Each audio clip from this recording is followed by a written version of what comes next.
Bonjour à toutes, je suis ravie de vous retrouver aujourd'hui pour une nouvelle vidéo tutoriel. Alors aujourd'hui, je vais vous montrer la réalisation d'un porte-post-it ou porte-bloc-notes, comme on veut, que j'ai trouvé sur un site internet. Et la personne qui l'a réalisé s'appelle Kat Bossan. C'est une personne que je suivais beaucoup, à qui j'ai acheté aussi pas mal de kits d'albums. À l'époque, j'adorais ce qu'elle faisait. Elle fait toujours de très jolies choses. Et récemment, elle a mis sur son blog ce petit porte-post-it, très simple à faire, qu'elle a adapté un peu aux dimensions qu'elle voulait. Et j'ai trouvé qu'il était parfait, effectivement. Il ne prend pas beaucoup de place sur le bureau. Et il est rapide et simple à faire. Donc on peut en faire plein pour faire des cadeaux. Voilà. Je trouvais que l'idée était très sympa. Voilà. Alors celui-là, je l'ai réalisé avec une collection de papier qui n'est plus au catalogue, mais voilà, qui était très très joli, avec cet effet irisé. Voilà, donc celui-là, je pense que je vais l'offrir. J'ai une collègue qui part en retraite très bientôt, qui adorait les post-it, donc ça sera un petit clin d'œil pour elle. Voilà, et ce matin, on va le réaliser dans un autre combo de couleurs. J'ai choisi la collection Lumière étincelante. Je vais vous montrer tout simplement magnifique. Alors, ces papiers, montage d'être pas irisé, mais avoir des éléments dorés, cuivrés plus exactement, sur les papiers. Donc là, on a un papier bleu nuit avec des étoiles. Ici, on a un petit mélange de couleurs, parce que le bleu du pan-pimpon sur un fond très vanille. On a celui-ci qui est quadrillé. L'envers est à rayures. Papier avec des boules de Noël.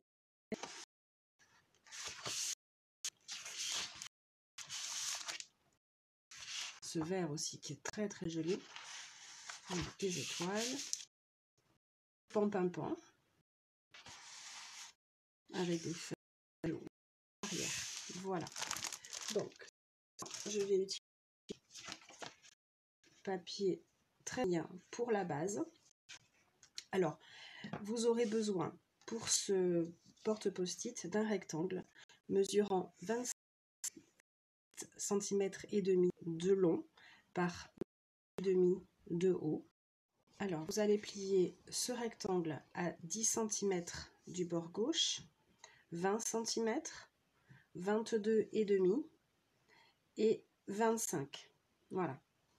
Ensuite, vous aurez besoin d'un autre rectangle mesurant 14 cm par 10 cm que vous plierez ici en haut et en bas à 1 cm du bord et du bord gauche à 6,5. Vous retournerez votre rectangle et vous mesurerez 6 cm et demi. On aura d'un petit rectangle qui lui va mesurer 7 cm et demi de haut par 5 cm et demi de haut, que vous aurez à 1,1 cm sur toute la largeur. Il faudra ensuite couper ces deux petits onglets dans le bas qui vont nous servir effectivement à confectionner la petite boîte ici pour glisser le crayon de papier. Donc, je vais procéder au pliage. Toujours bien plié avec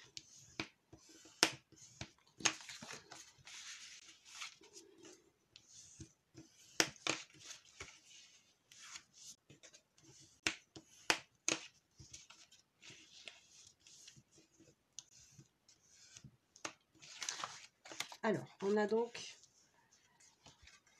la moitié ici de 10 cm qui se replie dessus. Ensuite, vous allez faire un pli montagne, un pli vallée. Et cette partie-là va venir se coller pour créer la forme du chevalet. Donc, je prends de la colle liquide.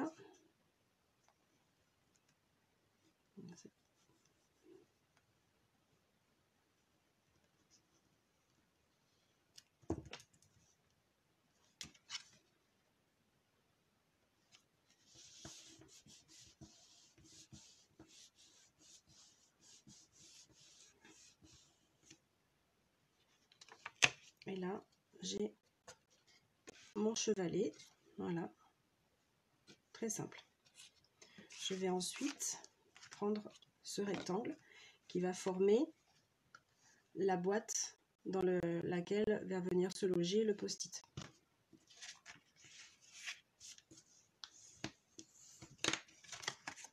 Je marque mes plis, toujours avec mon plioir, pour faire des pliures bien nettes. Alors, quelque chose qui colle là sur ma bannière, ça m'agace.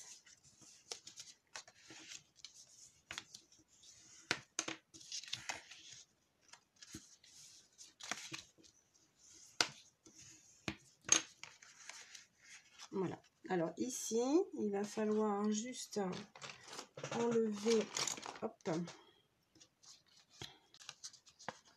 couper ici sur les lignes de l'onglet.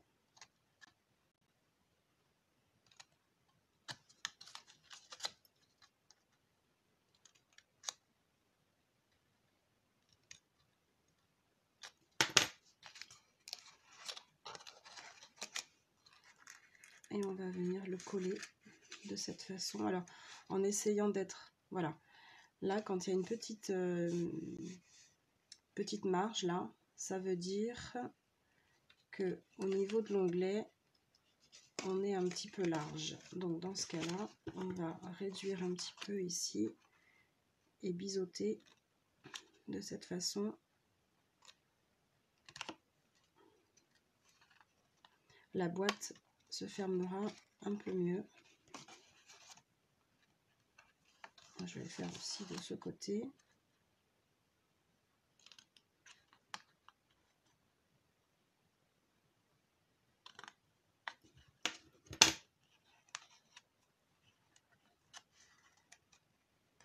Voilà. Donc les onglets, on les remet à l'intérieur. On va venir replier le tout. Voilà, de cette façon, on a quelque chose ici qui est plus joli. Voilà, alors on va mettre un petit peu de colle sur l'onglet.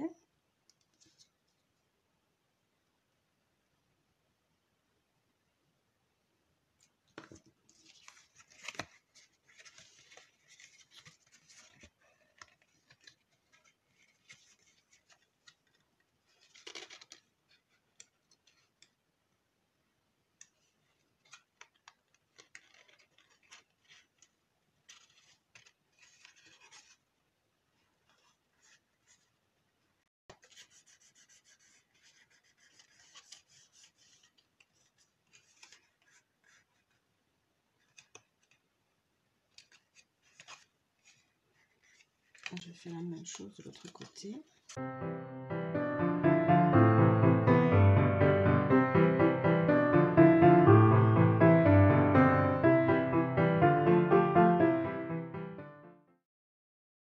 Donc là, on a quelque chose de net sur les angles. Maintenant, autour de cette petite boîte, donc là également, il faut marquer bien les plis à l'aide du plioir.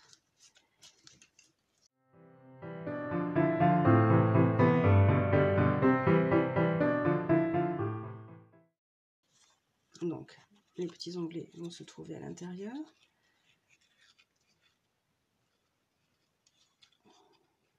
Voilà, donc là on obtient comme un petit tube en fait. Alors, ce qui peut être sympa, c'est sur la face avant, donc sur ce côté-là, réaliser une petite encoche arrondie. Voilà, qui va juste faciliter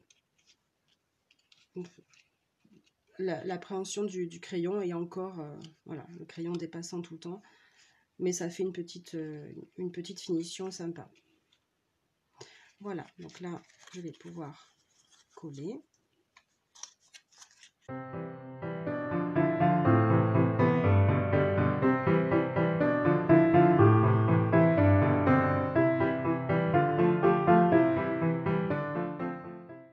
Voilà, pour appuyer le fond tout simplement. Hop. Avec le crayon de papier, j'appuie sur les onglets. Voilà.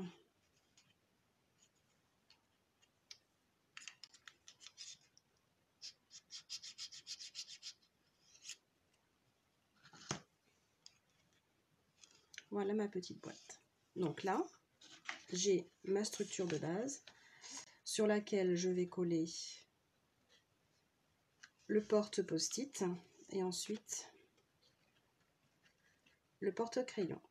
Avant de coller tout ça, bien sûr, je vais décorer un petit peu. Donc je vais prendre mes papiers lumière étincelante que j'ai découpés aux dimensions de mes 3 éléments, en enlevant à chaque fois 4 mm de part et d'autre pour laisser passer autour un liseré donc de papier vanille pour que ça fasse une jolie finition. Donc là je vais mettre le papier bleu, ensuite ici celui-ci. Là j'ai découpé un rectangle. Alors celui-ci je ne l'ai pas mesuré. En fait j'ai pris mon crayon de papier, j'ai mesuré la longueur, la hauteur. Alors celui que je vais prendre n'est pas tout à fait identique, donc voilà. Et j'ai fait le tour avec mon papier. Alors j'ai collé, j'ai mis de l'adhésif ici, et après je l'ai roulé dans le papier de telle sorte à le recouvrir complètement. Comme ça il sera complètement raccord avec les papiers. Et une petite bande pour finir ici. Alors cette petite bande sur le premier, je l'avais pas, j'avais pas laissé passer les 2 mm en fait, comme j'ai l'habitude de faire. Et là j'ai fait une encoche, donc il va falloir que je la réalise également ici. Alors c'est un petit peu périlleux parce que du coup j'ai pas de mesure exacte. Voilà, donc là je le recouperai un petit peu dans le bas pour faire en sorte que ça passe bien. Donc maintenant je vais pouvoir venir coller ici.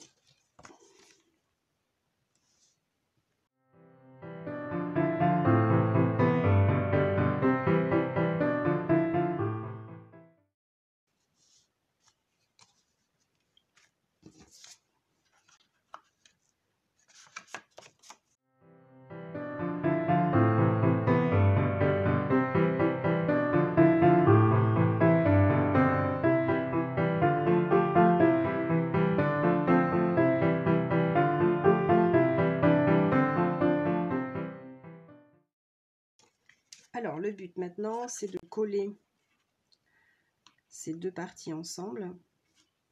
Alors pour faire cet assemblage, moi je préfère utiliser de l'adhésif double face.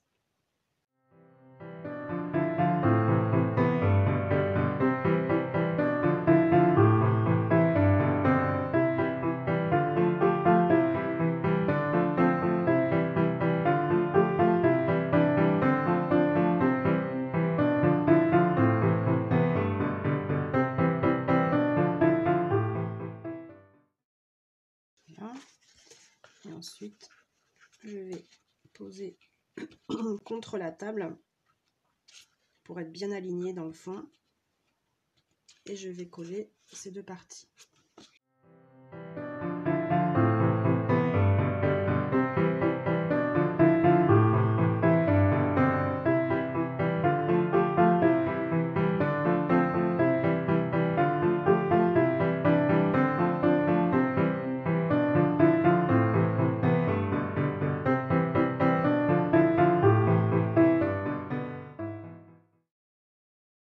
Maintenant, il reste à faire le crayon de papier. Donc, on va prendre de l'adhésif double face que l'on va mettre vraiment là bord à bord sur le papier.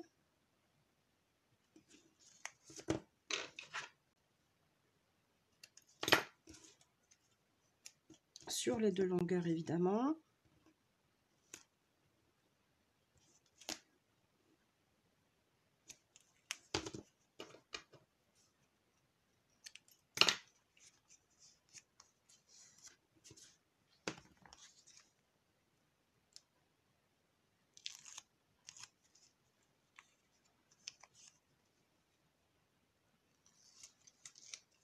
on prend le crayon.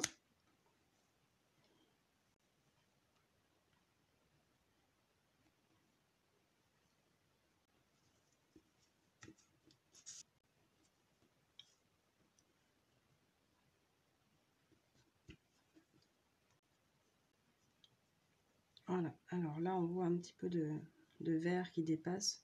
Et bien, je vais suffire à le tailler pour ne plus voir apparaître le vert. Voilà. On appuie bien là sur l'extrémité pour que ça adhère bien. Et on a donc un joli petit crayon assorti au papier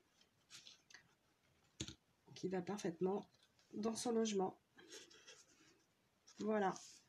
Donc, pour parfaire la petite décoration sur ce porte post-it, ici j'avais fait une petite étiquette avec le set de matrice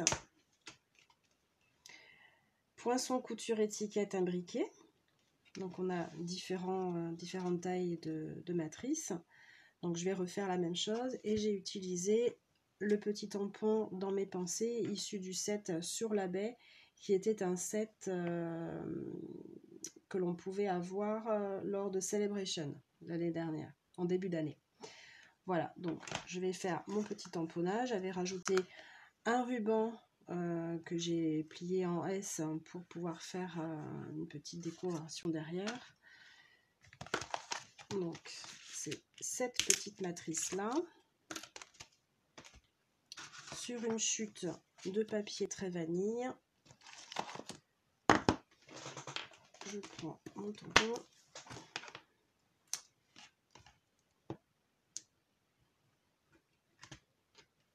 mon encre bleu nuit,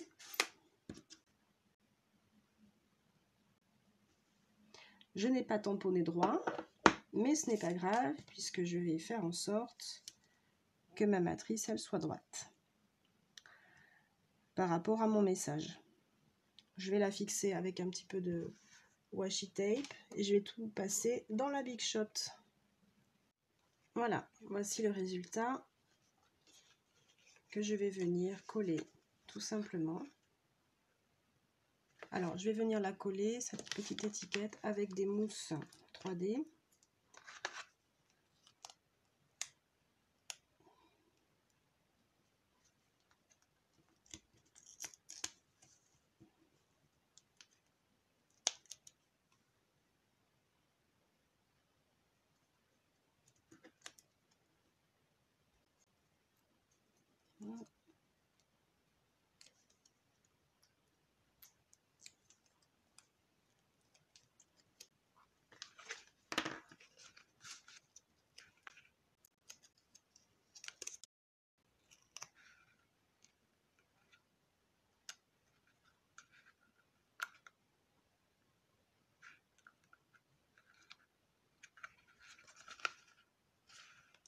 Voilà, j'appuie bien derrière mon petit crayon. Et voilà, mon porte post-it terminé. J'espère que ce tutoriel vous a plu. J'espère vous retrouver très bientôt pour de nouvelles aventures. En attendant, prenez soin de vous. Ouais.